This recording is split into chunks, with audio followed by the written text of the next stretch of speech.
Bom dia, Vivi, William, Chico. Prazer estar com vocês também. Bom dia, querido. Então vamos lá, gente. Olha só o que a gente vai falar. Antecipando esse resultado do julgamento no Tribunal Superior Eleitoral, que pode deixar o ex-presidente Jair Bolsonaro inelegível, lembrando que o julgamento recomeça amanhã, a gente já teve um primeiro voto pela inelegibilidade. O deputado Sanderson, do PL do Rio Grande do Sul, vai apresentar um projeto de lei para anistiar políticos que cometeram crimes eleitorais em 2022. Traduzindo para o português, é uma tentativa de burlar aí essa provável decisão do TSE de tornar o Bolsonaro inelegível, né, Fábio? Explica para a gente o que é exatamente esse projeto enfim, essa tática aí da oposição. Bom, Vivi, assim como vocês, eu também estou me apropriando um pouco desses desdobramentos agora, porque foi uma coisa que aconteceu de ontem para hoje, né? Tecnicamente, o Congresso tem o poder de aprovar anistias, assim como o presidente também tem o poder de conceder indultos, né? Mas o meu entendimento, assim, falando muito ainda em uma reação inicial a essa proposição, é de que a anistia se trata de crimes, né? Mas também tem efeitos não penais da investigação de crimes, como, por exemplo, a inelegibilidade, né? E o próprio processo contra o Bolsonaro não é um processo criminal nesse momento, é um processo pela violação de leis eleitorais. Então, me parece que há aí um espaço grande para se contestar juridicamente esse pedido, e também há um espaço para se fazer uma disputa política, porque o que a população precisa nesse momento fazer é uma pressão sobre o Congresso para que simplesmente recuse, né, essa via que vem sendo tentada aí pelo deputado para tentar, na verdade, jogar para debaixo do tapete um conjunto que não é trivial de violações à lei e também de ataques à democracia feitos pelo Jair Bolsonaro. Fábio, deixa eu te perguntar uma coisa. Se a gente tinha o slogan "Ninguém solta a mão de ninguém", agora a gente tem o slogan "Todo mundo solta a mão de todo mundo e empurra do barranco", né? Porque parece que todo mundo quer o espólio político do Bolsonaro. Essa tentativa não parece ser mais um espetáculo para mostrar que a gente apoia o Bolsonaro? Lembrando que se esse projeto proposto pelo deputado Sanderson passar, o Deltan Dallagnol também é anistiado. Sim, e fica elegível. Vai do pacote. E passa a ser elegível.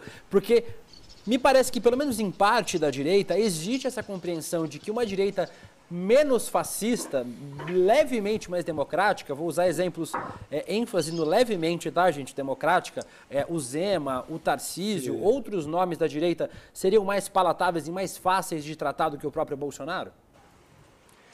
Sua pergunta é excelente, William, porque a gente também tem que, apesar da gente gostar muito de fazer uma discussão técnica, né, e até que ponto isso é constitucional, não é constitucional, existe um fundo político por trás disso, e esse fundo político também pode trazer muito de encenação, né? Eu ia dizer, em resposta à pergunta anterior, que é muito provável também que esse deputado esteja fazendo isso como uma forma de acenar para a sua base, de né, manter aí acesa, né, a chama dos seus eleitores bolsonaristas, né? Quando, na verdade, ele mesmo deve se dar conta de que esse tipo de projeto tem muitas complicações, como eu disse, jurídicas e também políticas, né? Então, acho que politicamente deve ter muita gente que torce para que o Bolsonaro seja declarado inelegível, porque enxerga nisso uma possibilidade deles próprios, né, florescerem aí na direita ou na extrema-direita. E também a gente sabe, né, não vamos ser inocentes aqui, que para o próprio PL, o fato do Bolsonaro ser julgado inelegível não é nenhuma grande perda, porque isso permite que ele possa ainda continuar fazendo campanha, né? Pode se tornar, inclusive, um cabo eleitoral muito poderoso sob um discurso de vitimização. Chico. Ótimo, Fábio, bom tê-lo aqui mais uma vez. Eu vou emendar um pouco na reflexão aí do William.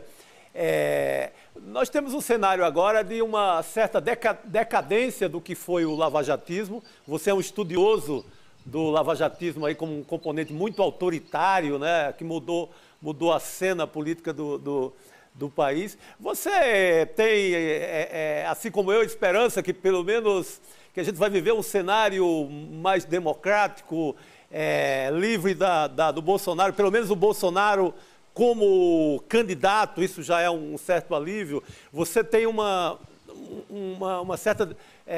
você tem os personagens da Lava Jato caindo um pouco em desgraça, teve a cassação do Dallagnol, o Moro, se não for cassado, mas ele não tem se mostrado um senador expressivo, para dizer o mínimo, ele não virou aquele, digamos, aquele protagonista político que a extrema-direita imaginou. Temos bons sinais para pensar numa democracia mais leve daqui por diante, ou é só ilusão deste pobre repórter aqui?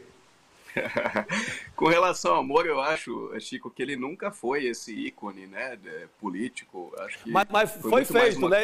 Ele vendeu uma ilusão. Criação. Exatamente, Sim. foi muito mais uma criação, uma ilusão da imprensa e de parte das elites brasileiras, né?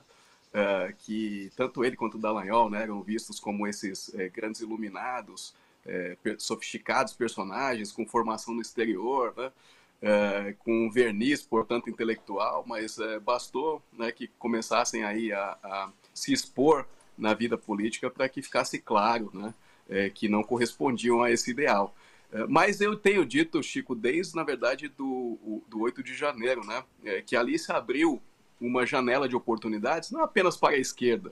À época, inclusive, isso está por trás aí do discurso dos bolsonaristas da CPI, né, que uma ideia de que o 8 de janeiro tivesse sido facilitado também pela esquerda para colher dividendos eleitorais. É óbvio que Lula colheu dividendos políticos, né?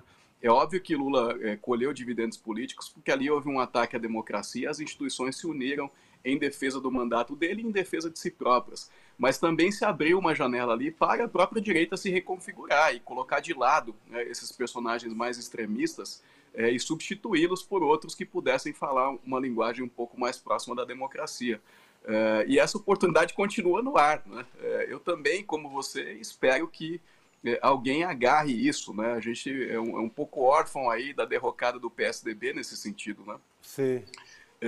E a gente espera aí que alguém agarre essa oportunidade, mas até agora a gente percebe que há aí uma hesitação aí por parte, mesmo de segmentos que têm um pouco mais de proximidade com a democracia na direita, de fazer isso. Continuam ainda, né, recorrendo muito à imagem da Lava Jato e do bolsonarismo, talvez com receio do que pode acontecer com eles se desgarrarem um pouco desses símbolos. Fábio, eu queria puxar um pouco contigo agora. O que pode acontecer, como é que vai ser a utilização de Bolsonaro como cabo eleitoral a partir dessa muito provável inelegibilidade? Porque muita gente fala até que ele é melhor como cabo eleitoral do que como candidato. E a gente sabe que pelo menos 25% dos eleitores de Bolsonaro, segundo as últimas pesquisas, ainda estão com ele e muitas dessas pessoas já declararam, inclusive, que apoiariam os candidatos para a presidência, ou para a presidência não, os candidatos já para as próximas eleições aí de 2024 apoiados por Bolsonaro. Mas é claro que a gente também não sabe o que pode acontecer se esse 25% ainda vai continuar com ele após o julgamento, porque muita coisa vem desses votos ainda. Mas, de qualquer maneira, é uma parcela grande da população, né? Como é que você enxerga esse cenário? Acho que nós temos que pensar, Vivi, na política nos anos futuros, né? Considerando a presença dessa extrema-direita, né? Esse é um setor que está mais ou menos consolidado no eleitorado e está também consolidado na sociedade. Eu, nesse momento, estou em férias aqui no Brasil e estou dirigindo aí pelo interior do país e a gente percebe que ainda continua encontrando, né, muito carro com adesivo do Bolsonaro, muita casa com bandeira do Brasil. Então, isso ainda está presente. A esquerda tem uma chance de diluir isso conforme o governo Lula dê certo, né? Se o governo Lula conseguir entregar a reconstrução das políticas públicas, a retomada do crescimento econômico, conseguir enfrentar as armadilhas políticas de que vocês falavam aqui anteriormente, né? Tanto do ponto de vista dos juros, como também do ponto de vista do Centrão, do Lira, né? Um governo que entrega resultados consegue diluir esse sentimento mais extremista na população, né? Mas existe aí essa base eleitoral de extrema-direita que nós ainda ela pode cair de 25 para 20, de 20 para 17,5, né? Mas ainda vai ser bastante relevante. E o Bolsonaro, obviamente, que é o ícone desse pessoal, né? Então a possibilidade de que ele faça campanha vai ser importante, no mínimo, para continuar ativando, né, esse segmento do eleitorado. Acho importante destacar aqui que a inelegibilidade apenas de Bolsonaro é ainda um preço baixo que ele paga pelos crimes que cometeu, né, contra a saúde pública, contra a democracia. Nós não vimos, por exemplo, o Lula, né, podendo fazer campanha, ele sequer podia dar entrevista. O Chico falava aí da Lava Jato. A Lava Jato chegou a proibir que Lula desse entrevistas na campanha de 2018. E o resultado está aí, foi a eleição do Bolsonaro e foi o crescimento dessa extrema-direita, né? Então, Bolsonaro aí está saindo no lucro até agora, se ele simplesmente ficar inelegível e puder fazer campanha eleitoral para ativar esse segmento de extrema-direita. Fábio, mas esse apoio do Bolsonaro, né, se ele vai ser um bom cabo eleitoral, a gente vai descobrir nos próximos capítulos dessa novela chamada Brasil. Mas tem gente que diz que é um apoio bom e ruim, né? Porque se você está buscando moderar o discurso, trazer o discurso mais para o centro, né? E assim, quem imaginava que a gente ia dizer que a gente tem saudade de ter o PSDB como oposição, né? Mas de ter uma oposição, de ter uma direita democrática que você possa debater. Esse apoio do Bolsonaro é uma bênção, mas é uma maldição também, né? Porque continua esgarçando a corda e trazendo as pessoas para a direita, quando na verdade o que muitos estão tentando fazer, inclusive o Tarcísio faz isso muito bem aqui em São Paulo, é tentar ir mais para o centro e menos para a direita, né? Sem dúvida. E aí isso vai depender muito da forma como ele vai entrar no processo, né? Você vai ter um candidato bolsonarista no primeiro turno, para depois isso se converter num apoio a um candidato anti-PT no segundo turno. E também isso depende um pouco do que vai acontecer na própria esquerda brasileira, né? Se o Lula vai ser um candidato à reeleição, que esse é um cenário, né? E a gente sabe que o antagonismo entre Bolsonaro e Lula é um antagonismo muito forte, ou se vai ter outro candidato pelo PT ou pelo campo de centro-esquerda, que isso poderia também alterar a dinâmica aí da relação com o Bolsonaro e os bolsonaristas. Chico. Você não tem, ainda falando dessa saudade do PSDB, é bom lembrar que o PSDB foi uma escolha também de afundar nesse autoritarismo, né? Quando o PSDB abraça a Lava Jato, quando o PSDB abraça o Bolsonaro. Aécio Neves e João Dória. Aécio Neves, responsáveis. Você vê que o Bolsonaro cita como guia dele, nesse caso do TSE, de defesa, na reunião lá, perdão, na reunião dos embaixadores, ele cita o momento em que o Aécio Neves se arvora e questiona a eleição da Dilma. Isso virou discurso do Bolsonaro. O PSDB afunda nessa hora. O PSDB flerta com o inferno e acaba com um partido interessante do ponto de vista eleitoral, de equilíbrio, né, no ecossistema político. Era muito interessante ter um PSDB forte, mas foi escolha.